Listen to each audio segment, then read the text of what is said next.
Ever feel like you just need the key facts on something big, but wading through reports is, well, a bit much? Happens all the time. What today on the Deep Dive, we're doing that wading for you. We're looking at Nigeria's National Youth Service Corps, the NYSC. Right, using their own 2023 report that covers community development programs and a whole lot more. And the first thing that hits you is just the sheer scale of the NYSC, isn't it? Absolutely. It's a huge national institution, mobilizes pretty much every graduate in Nigeria. This document, it really gives a deep look inside. Yeah, it does. And it's been going for, what, 50 years now? Celebrated 50 years in 2023, yeah. So this report covers its history, its structure, achievements, challenges, the works. Basically everything. Our mission today is to pull out the most vital, most interesting bits. So you get a really clear picture of what the NYSC does, what it did in 2023 specifically, and where it's heading. Sounds good. So the history, where did it all kick off? Okay, so it was officially set up back in May 1973. Its first directorate was actually in Lagos, which was the capital then. It only moved to Abuja in 1991. Okay, makes sense. And get this, the very first call-up, June 73, was just around 2,700 graduates. Wow, that's small. Yeah. Compare that to December 2023. By then, they'd mobilized over 5.5 million graduates. 5.5 million, that's staggering. It really tells you how, central it is to the Nigerian graduate experience. Exactly. And it's compulsory, right, for most people. That's the general rule, yeah. A full year of service. But there are ways around it. Or exemptions. There are exemptions if you're over 30 when you graduate, or if you did like part-time or distance learning. Okay. Also, people already serving in the military or paramilitary forces, or if you've received national honors. But yeah, for the vast majority, it's mandatory. And a big part of it is sending people away from home, isn't it? Yes, deploying core members outside their state of origin. That's fundamental. You can really see the aim of fostering national unity there. Absolutely. And the report, it clearly spells out the main goals. Oh, yeah.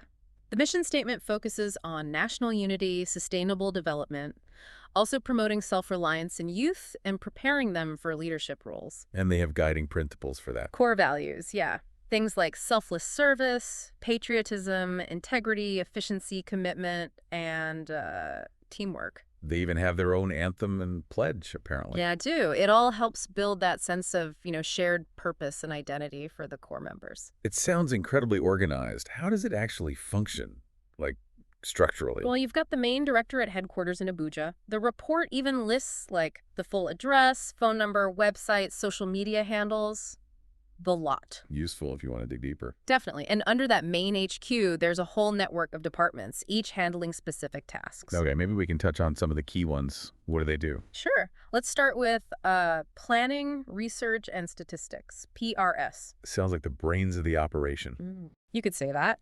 They handle the corporate planning, the strategy. They also coordinate the big orientation courses for new core members. That must be a huge job in itself. Massive. Plus, they manage the budget for those, look after records, the library, track how projects are doing, do research on the NYSC's impact, and they produce the annual report, the very thing we're looking at. Right. So PRS is key for planning and measuring success. What else? Then you have the Community Development Service and Special Projects, CDS and SP. This is really where the NYSC interacts with communities directly. Through projects. Exactly. All sorts of projects. Some are traditional community initiatives. Others are individual core member projects. They also align with national priorities and even the UN Sustainable Development Goals, the SDGs. Ah, linking up with the SDGs. That's interesting. Any specific examples mentioned?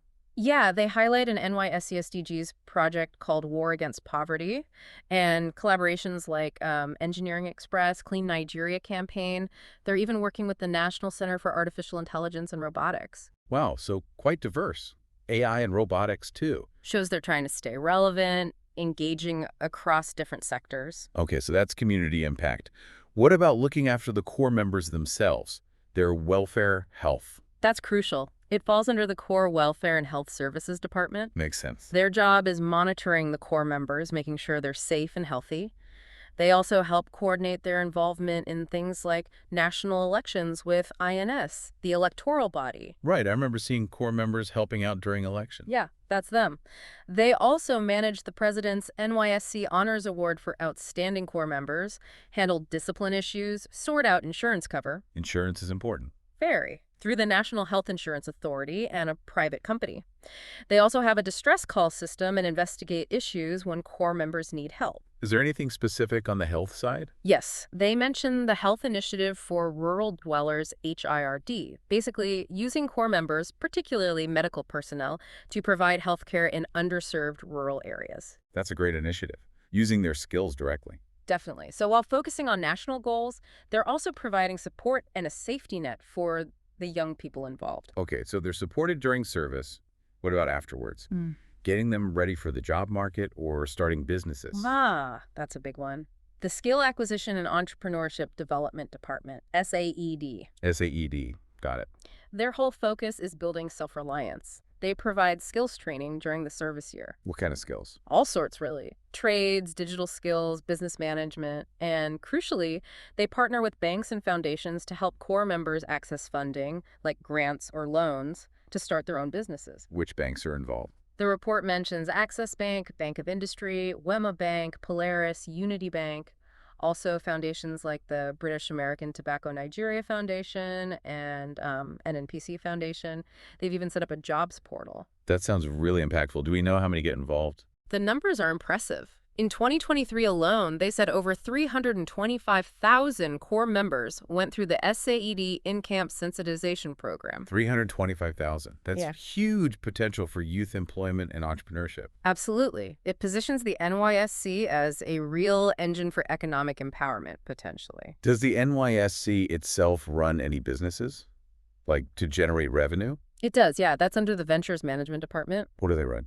They have things like water bottling factories, garment factories, bakeries, even a poultry farm. Interesting. So they're producing goods. Yep. And it serves a dual purpose. It generates income for the scheme, but also provides hands-on business training for core members posted to those ventures. They even share profits with cooperatives. They say how much income? The report mentions figures for 2022, over 57 million Naira generated. Okay, so it's a quite multifaceted. Service, skills, even its own commercial ventures. How does an organization this big manage its public profile? Good question. That's the job of the Press and Public Relations Unit, the PPRU. Right, P. Their role is managing the NYSC's image, media publicity, putting out publications like their own news journal, community relations. They even run NYSC TV and radio. Own media channels. Wow. Yeah, keeping the public informed about what they're doing. Makes sense for such a visible national body. Now, the logistics must be insane, moving hundreds of thousands of graduates around the country every year. Oh, definitely. That massive task falls to the core mobilization department. Mobilization, okay. They figure out the policies for deployment, collect all the data on who's graduating from universities and polytechnics, both in Nigeria and those who studied abroad. That alone sounds complex. Yeah, must be. Then they issue the call-up letters, the crucial document telling graduates where and when to report and liaise constantly with all the educational institutions. A huge data management and logistical puzzle. Oh, totally. And then you have the departments that just keep the whole machine running day to day. Like admin support. Exactly. General Services handles transport, maintaining buildings and vehicles, managing stores, security, the essentials. And buying stuff. Procurement. Yep, a dedicated procurement department handles all the purchasing goods, works, services. The report stresses they focus on transparency and due process. Good to hear. What about the NYSC's own staff? That's Human Resource Management, HRM. They look after staff welfare, recruitment, promotions, training, dealing with unions, all that. Any numbers on that? Interestingly, yeah. In 2023, it says over 1,100 senior staff got promoted, and more than 785 were sponsored for training. So they seem to be investing in their own people, too. Suggests a focus on internal capacity building. Are there any departments focused specifically on, like, internal improvements or reform? Yes, there's a reforms unit. Their job is improving service delivery across the board. They also manage a distress call center, short code 6972, for complaints or issues. A dedicated complaints line. And they work on gender advocacy within the scheme, too. And, of course, you can't forget the finance and account department. Money matters. Absolutely. Managing all the finances, the budgeting, making sure they follow financial regulations, processing payments. Critically, paying the allowances for hundreds of thousands of core members. All electronic, I assume. The report says it's a 100% payment system now. Very important in this day and age. What about legal issues? A big organization must have those. Definitely. There's a legal unit. They give legal advice internally, draw up Yeah. agreements, handle any litigation involving the NYSC, Standard legal stuff. and they also run a legal aid scheme where core members, who are lawyers, provide free legal help to the public. Oh, that's another community benefit. Yeah. And sticking with the modern theme, there's a big ICT department. Information and communication technology. Crucial. Totally. They manage what's called the NYSC Integrated System, or NIS. This is the backbone for online registration for prospective core members, verification, even printing certificates, biometric clearance during service. It's all data-driven now. So lots of online self-service options. Exactly. For both prospective and serving core members. The report mentions they've actually won awards for e-governance and innovation because of this system. Shows they're embracing technology. What happens right at the end of the service year? Getting the certificate. That's handled by the Core Certification Department. They produce and issue the official Certificate of National Service. The all-important discharge certificate. Right. And also certificates of exemption for those who didn't have to serve, and letters of exclusion for others. The report gives figures for certificates produced in recent batches. Okay. And how do they manage all this across such a huge country? They have regional structures, area offices, one for each of the 6 geopolitical zones in Nigeria. Ah, decentralization? Kind of. These area offices help the Director General at HQ implement policies. They supervise the NYSC secretariats in each state within their zone and liaise with employers and institutions in their area. The report lists where each of the 6 is located. So it's a complex structure, but you can see the logic. HQ, departments, area offices, state secretariats. Quite the network. It really is. Yeah. The report also zooms in on the specific focus of the Director General who took over in 2023. Brigadier General Y.D. Ahmed, right? That's him. Assumed duty in January 2023, and he laid out a 5-point policy thrust. What were the main points? Okay, number 1, improving security and general welfare for the core members. Always a priority. Understandable. 2, enabling research and development within the NYSC itself. 3, strengthening engagement with stakeholders, partners, employers, communities. Collaboration seems key. 4, enhancing capacity building for NYSC staff. And 5, deepening the impact of that SEED program we talked about, the Skills in Entrepreneurship 1. So, a clear set of priorities. Did the report highlight specific achievements in 2023 that line up with these? It did list quite a few. They completed a new ICT center, which fits the tech focus. Okay. Core members played a big role in the 2023 general elections and some later state elections. They finished building and equipping a SAE center in a place called Putiskum. More capacity for skills training? Exactly. Trained nearly 500 staff members, fitting the capacity building goal. They had the big 50th anniversary celebrations, held the President's NYSC Honors Award ceremony. Recognizing excellence. They managed to secure increased funding in the budget for core member feeding and transport allowances. Big focus on welfare there. That's practical support. Enhanced security cover for core members too. Launched a new NYSC SDGs Community Secondary School in Kazar. Another community project. Awarded grants from the NYSC Foundation to 6 former core members to help their businesses. And they picked up some awards themselves. One for Best Federal MDA in Sustainable ICT Infrastructure, another Lifetime Achievement Award from the Committee of Vice Chancellors. Something a very busy and productive year on many fronts. Yeah, a lot going on. But, with an operation this vast, there must be challenges too. Does the report touch on those? It does. Sprinkle throughout the departmental briefs, you see recurring themes. Security for core members, as the DG prioritized, is a constant concern. That makes sense. Deploying young people nationwide. Funding is another one. Many departments mention needing more resources, better logistics. Infrastructure needs upgrading too. Things like the orientation camps where core members first arrive, and office spaces. Wear and tear, I guess. And some areas report manpower shortages. Plus, there's that ongoing theme of needing to keep pace with ICT, fully leveraging technology across the board. These feel like, well, the kind of growing pains or operational hurdles you'd expect for such a large nationwide program, right? Pretty much. Operating across Nigeria's diverse landscape presents unique challenges. So looking forward, what does the report suggest is coming next? Plans for 2024 and beyond? They seem quite ambitious. They're actually projecting an increase in the number of core members they mobilize, aiming for around 430,000 in 2024. Wow, even bigger numbers. Yeah. There's also a focus on strengthening their own research capabilities, upgrading the main library at HQ into an e-library, Going digital. continuing staff training, really pushing to make that SAED program even more effective, and digitizing their museum archives as well. Preserving history. Any specific departmental plans mentioned? A few highlights, yes.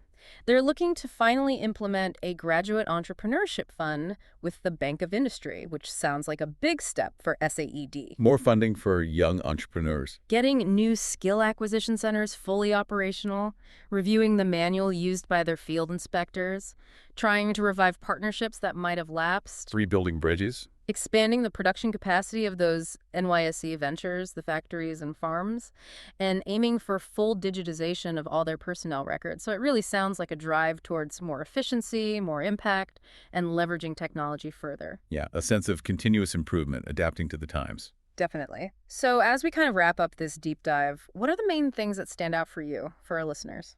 I think for me, it's just the sheer, undeniable presence of the NYSC in Nigeria. It's woven into so many aspects of national life, youth development, unity, community service, even the economy. It's hard to overstate its reach. And while it clearly faces challenges funding, security, logistics, this report shows a real commitment to the original mission and a constant effort to adapt and improve. It's a complex, massive undertaking. I agree. The detail in the report really paints a picture of the huge effort involved. It's not just an abstract government program. It's run by people dealing with complex realities on the ground every day, and it highlights the potential it holds. Which leads nicely to a final thought, maybe. Yeah, something for our listeners to think about. Given this incredible network, this huge pool of young talent mobilized every year, what else could the NYSC do? What other innovative ways could it contribute to Nigeria's development in the coming years and decades? That's a great question to ponder, beyond what's already being done. Exactly. If this has sparked your interest, the NYSC website is probably the best place to start looking for more info.